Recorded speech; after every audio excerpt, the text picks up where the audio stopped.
Bakersman Collective presents.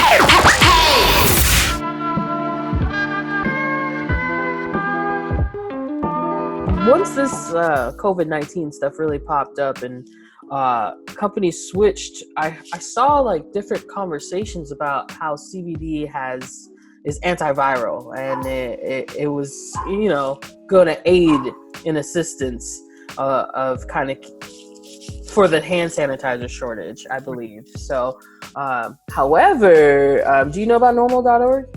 Yeah, I like to follow Normal. I think they're great. Love them. Yeah. It's so informative, and they're pretty much like, yeah, we're sticking it to the man. We are lobbying for you, like kind of group. And I think that's one comical, but what we need. Yeah, absolutely.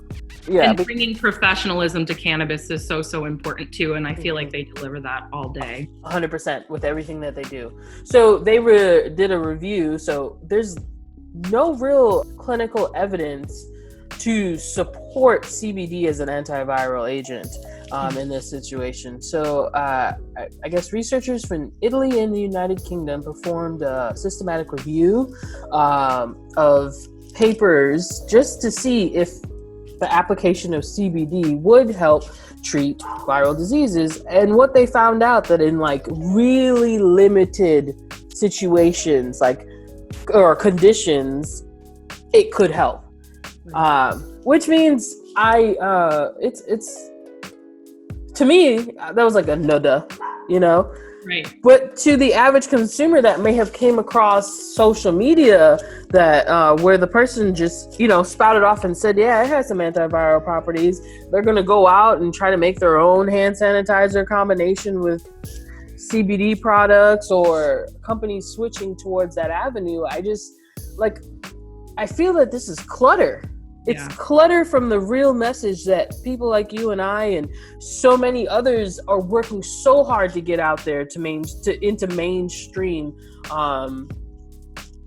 conversations, because crap like this is what's going to get picked up in the most popular. Oh, CBD is now doing this. No. Right. I think you bring up a really good point. And it's cool to see innovation, right? I love that the cannabis industry is ready to innovate, and they're trying to somersault and come out with products that are going to be particularly important during this time. But yeah, I think we need to be careful. And I think companies, when they're making claims, and I'll acknowledge that scientific research on cannabis is nowhere where it should be. The Schedule 1% has prevented us from really having a deep understanding of this plant, and yet we're able to operate with it. But yeah, they need to be really careful about what they say.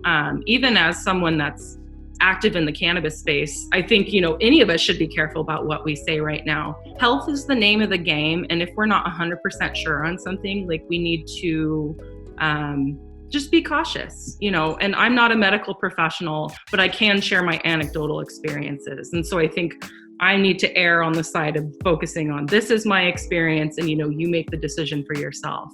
But for a consumer that doesn't know better, maybe they're going to believe that this is antiviral and the only defense against coronavirus that they need, when that might not be the case. So we need to keep ourselves very on a higher positive energy in this industry, and we all need to hold each other accountable to being as factual as possible. We don't want to take any steps back right now. This could be a good moment for the cannabis industry. So lead with integrity, lead with honesty, and that should always be your compass.